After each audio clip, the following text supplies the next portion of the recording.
విశ్వ బాంధవ్య భావనను కలగచేయాలని, సమాజానికి ఏదో చేయాలని,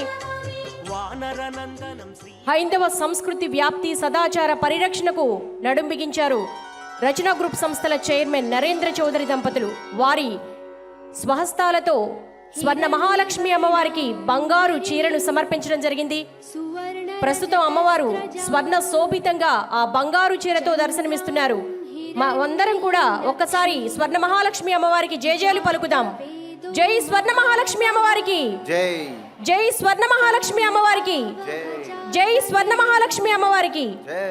లక్ష్మీ మనపగామిని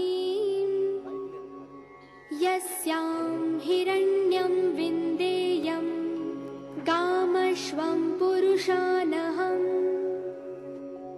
అశ్వపూర్వాం రథమధ్యాం హస్తినాద ప్రబోధినిం లక్ష్మీం క్షీరసముద్రరాజతనయాం శ్రీరంగధామేశ్వరీ దాసీభూత సమస్తదేవవనితాం లోకైకదీపాంకురాం శ్రీమన్మందకటాక్షలబ్ధవిభవ బ్రహ్మేంద్రగంగాధరాం త్వాం త్రైలోక్యకుటుంబినీం సరసిజాం వందే ముకుందప్రియాం సిద్ధలక్ష్మీర్మోక్షలక్ష్మీ జయలక్ష్మీ సరస్వతి శ్రీలక్ష్మీ వరలక్ష్మీశ్చ ప్రసన్నా మమ సర్వదా. ఓం శ్రీం అభయలక్ష్మ్యై నమః.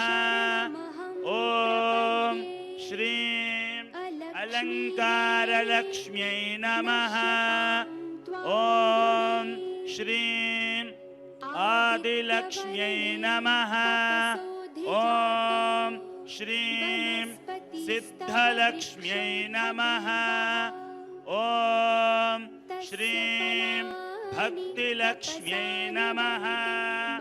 ఓం శ్రీం వరలక్ష్మ్యై నమః. ఓం శ్రీం సౌభాగ్యలక్ష్మ్యై నమః. ఓం శ్రీం కామ్యలక్ష్మ్యై నమః. ఓం శ్రీం వసోలక్ష్మ్యై నమః. ఓం శ్రీం గానలక్ష్మ్యై నమః. ఓం శ్రీం శృంగారలక్ష్మ్యై నమః. ఓం శ్రీం ధాన్యలక్ష్మ్యై నమః. ఓం శ్రీం ధనలక్ష్మ్యై నమః. ఓం శ్రీం అష్టైశ్వర్యలక్ష్మ్యై నమః. ఓం శ్రీం గృహలక్ష్మ్యై నమః. ఓం శ్రీం కారుణ్యలక్ష్మ్యై నమః. ఓం శ్రీం రాజ్యలక్ష్మ్యై నమః. ఓం శ్రీం సామ్రాజ్యలక్ష్మ్యై నమః. ఓం శ్రీం శాంతలక్ష్మ్యై నమః. ఓం శ్రీం కాంతిలక్ష్మ్యై నమః. ఓం శ్రీం సౌందర్యలక్ష్మ్యై నమః. ఓం శ్రీం ఆత్మానందలక్ష్మ్యై నమః. ఓం శ్రీం సత్యలక్ష్మ్యై నమః. ఓం శ్రీం దయాలక్ష్మ్యై నమః. ఓం శ్రీం సౌఖ్యలక్ష్మ్యై నమః. ఓం శ్రీం వ్రతలక్ష్మ్యై నమః. ఓం శ్రీం గజలక్ష్మ్యై నమః. ఓం శ్రీం రాజ్యలక్ష్మ్యై నమః. ఓం శ్రీం తేజోలక్ష్మ్యై నమః. ఓం శ్రీం ఆకర్షలక్ష్మ్యై నమః. ఓం శ్రీం సత్వలక్ష్మ్యై నమః. ఓం శ్రీం తత్వలక్ష్మ్యై నమః. ఓం శ్రీం విద్యాలక్ష్మ్యై నమః. ఓం శ్రీం జ్ఞానలక్ష్మ్యై నమః. ఓం శ్రీం వీర్యలక్ష్మ్యై నమః. ఓం శ్రీం ధైర్యలక్ష్మ్యై నమః. ఓం శ్రీం ఔషధలక్ష్మ్యై నమః. ఓం శ్రీం సిద్ధిలక్ష్మ్యై నమః. ఓం శ్రీం రిద్ధిలక్ష్మ్యై నమః. ఓం శ్రీం विश्वलक्ष्म्यै नमः।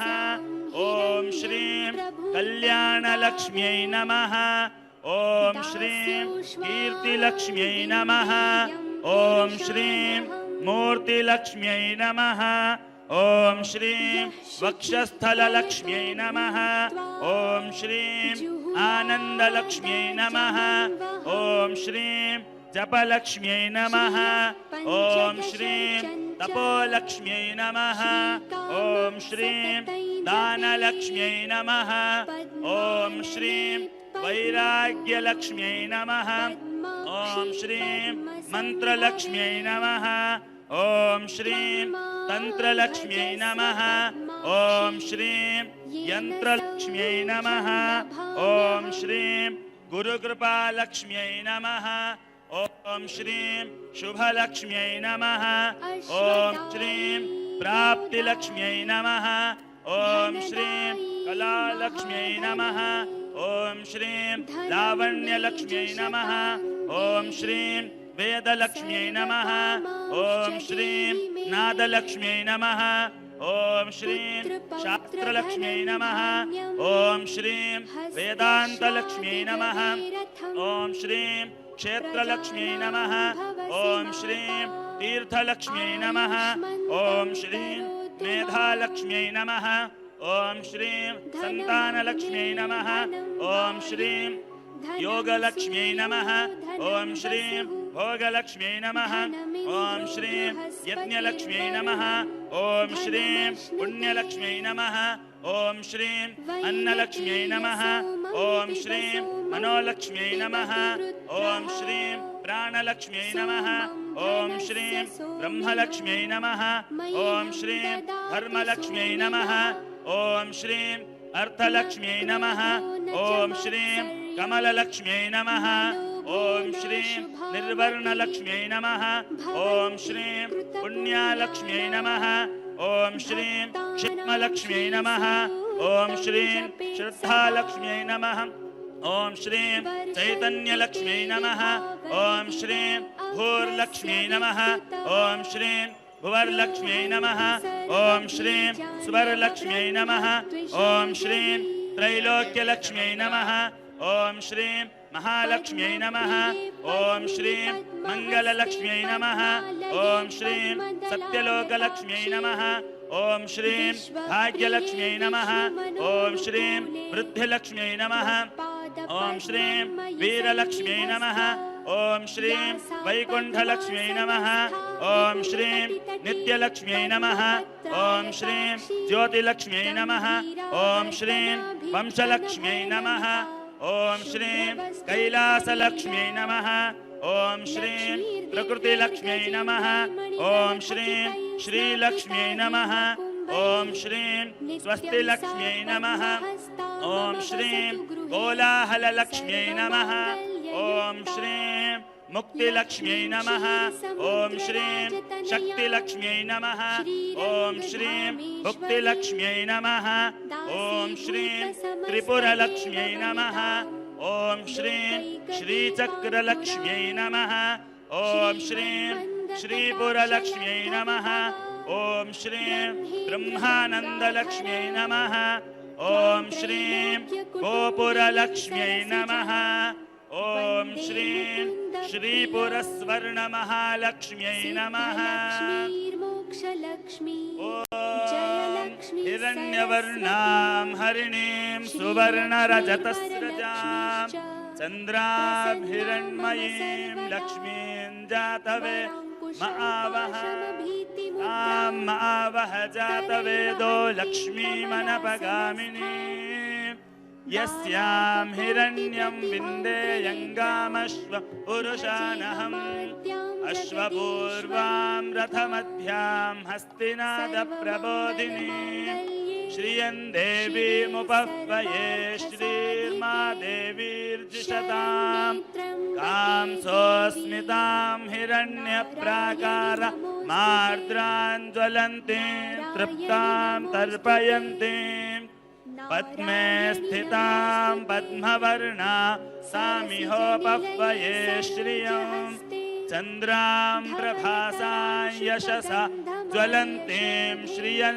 लोके देवजुष्टामुदारां तां पद्मिनीं शरणमहं प्रपद्ये लक्ष्मीर्मे नश्यतां त्वां वृणे आदित्यवर्णे तपसोऽधिजा वनस्पतिस्तव वृक्षोऽथ बिल्वः तस्य फलानि तपसानुदन्तु मायान्तराय च भाष्या लक्ष्मीः उपैतु मां देवसखः कीर्तिश्च मणिना सह प्रादुर्भूतोऽस्मि राष्ट्रेऽस्मिन् कीर्तिमृद्धिं ददातु मे क्षुत्पिपासामलां ज्येष्ठमलक्ष्मीनाशयाम्यहम् अभूतिमसमृद्धिं च सर्वा निर्णुद मे गृहात् गन्धद्वारां दुराधर्षा नित्यपुष्टाङ्करीषिणी ईश्वरी सर्वभूतानां तामिहोपह्वये श्रियम्